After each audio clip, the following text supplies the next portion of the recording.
Grows by Wilson Rawls, Chapter 6. After the terrifying night, the bright... Where the Red Fern Grows by Wilson Rawls, Chapter 6. After the terrifying night, the bright morning sun was a welcome sight. I fixed breakfast, and soon we were on our way. I tried to get the pups to follow me so as to lighten my load. They would for a way, and then, sitting down on their rears, they would cry and whimper. Back in the sack they would go, with their heads sticking out of the holes and their long ears flopping. I moved on. About midday, I entered country I knew. I wasn't far from home. I dropped down out of the mountains into the bottoms, far above the place I had crossed the river on my way to town. Staying on the left of the river, I followed its course past several campgrounds, but didn't stop until I came to the one where I'd found the magazine. Here, I took the pups out of the sack and sat down in the warm sand. As the afternoon wore on, I sat there deep in thought.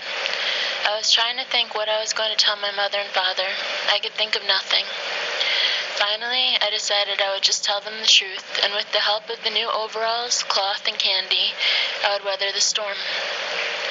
My pups were having a big time playing. With their little front paws locked around each other, they were growling, rolling, and chewing on one another. They looked so cute I laughed out loud. While I was watching their romping, the thought came, I haven't named them.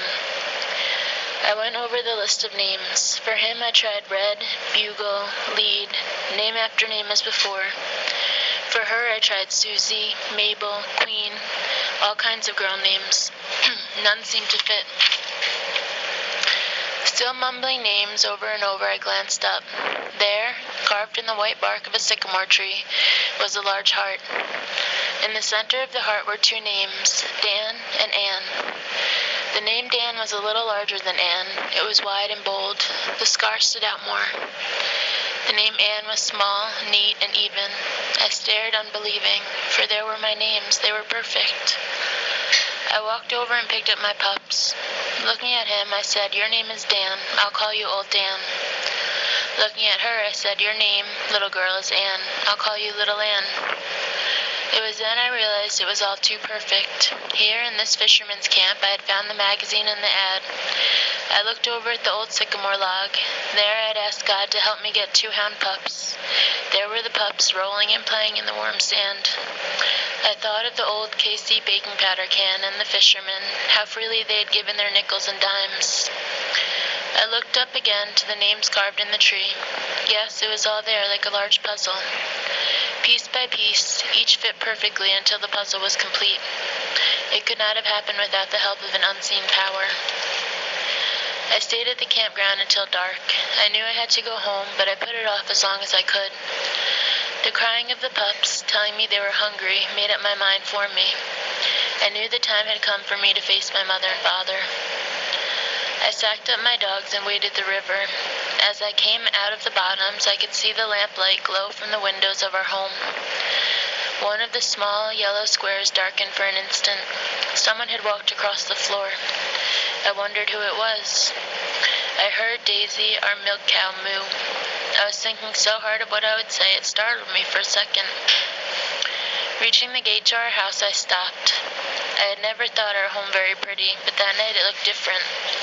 It looked clean and neat and peaceful, nestled there in the foothills of the Ozarks. Yes, on that night I was proud of our home.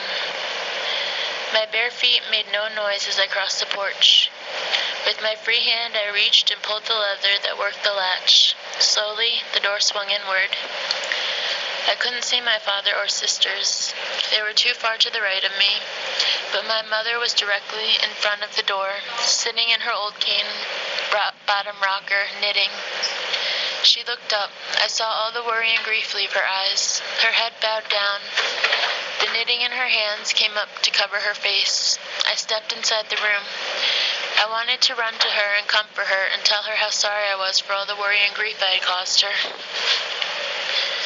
The booming voice of my father shook me from my trance. He said, "Well, what have you got there?" Laughing, he got up from his chair and came over to me. He reached and took the sack from my shoulder. "When we started looking for you," he said, "I went to the store and your grandpa told me all about it. It wasn't too hard to figure out what you had done, but you should have told us."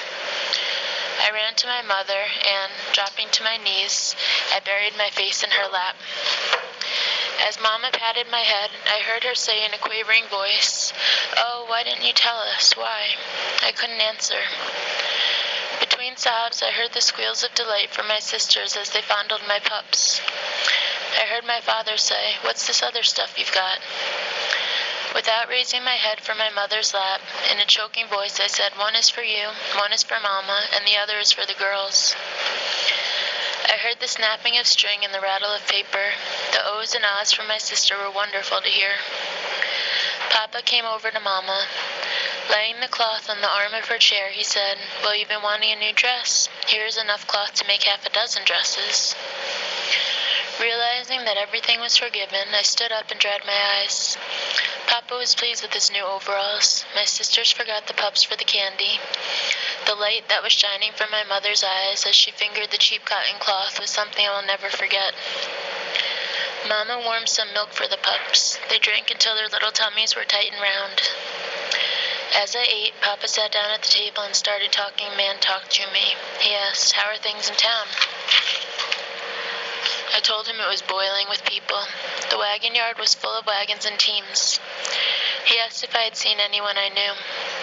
I told him I hadn't, but the station master had asked about him. He asked me where I had spent the night. I told him about the cave in the Sparrowhawk Mountains. He said that must have been the one called Robber's Cave. My youngest sister piped up, "Did you stay all night with some robbers?" My oldest sister said, "Silly, that was a long time ago. There aren't any robbers there now." The other one put her nickels worth in. "Weren't you scared?" "No," I said, "I wasn't scared of staying in the cave, for I heard a mountain lion scream.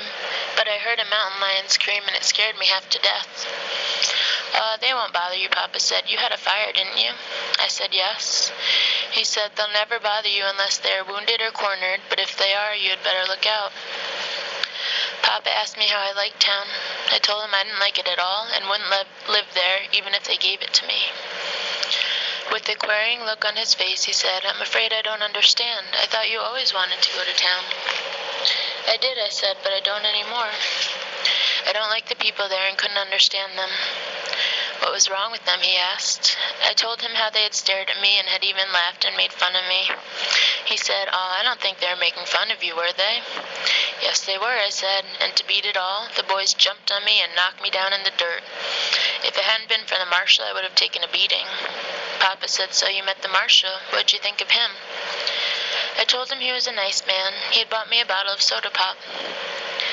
At the mention of soda pop, the blue eyes of my sisters opened wide. They started firing questions at me, wanting to know what color it was and what it tasted like. I told them it was strawberry, and it bubbled and tickled when I drank it, and it made me burp. The eager questions of my three little sisters had had an effect on my father and mother. Papa said, "Billy, I don't want you to feel badly about the people in town. I don't think they were poking fun at you anyway, not like you think they were."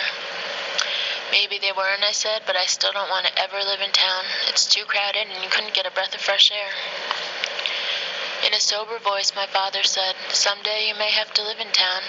Your mother and I don't intend to live in these hills all our lives. It's no place to raise a family. A man's children should have an education. They should get out and see the world and meet people." "I don't see why we have to move to town to get an education," I said. "Hasn't Mama taught us how to read and write?" "There's much more to an education than just reading and writing," Papa said. "Much more." I asked him when he thought we'd be moving to town. "Well, it'll be some time yet," he said. "We don't have the money now, but I'm hoping someday we will." From the stove, where she was heating salt water from my feet, Mama said in a low voice, "I'll pray every day and night for that day to come. I don't want you children to grow up without an education, not even knowing what a bottle of soda pop is, or ever seeing the inside of a schoolhouse. I don't think I could stand that. I'll just keep praying, and someday the good Lord may answer my prayer." I told my mother I had seen the schoolhouse in town. Again, I had to answer 1,000 questions from my sisters. I told them it was made of red brick and was bigger than Grandpa's store, a lot bigger. There must have been at least 1,000 kids going to school there. I told all about the teeter-totters, the swings made out of log chains, the funny-looking pipe that ran up the side of the building, and how I had climbed up in it and slid out like the other kids. I didn't tell them how I came out. I think that was a fire escape, Papa said. Fire escape, I said. It looked like a slide to me. Did you notice where it made that bend up at the top, he asked. I nodded my head.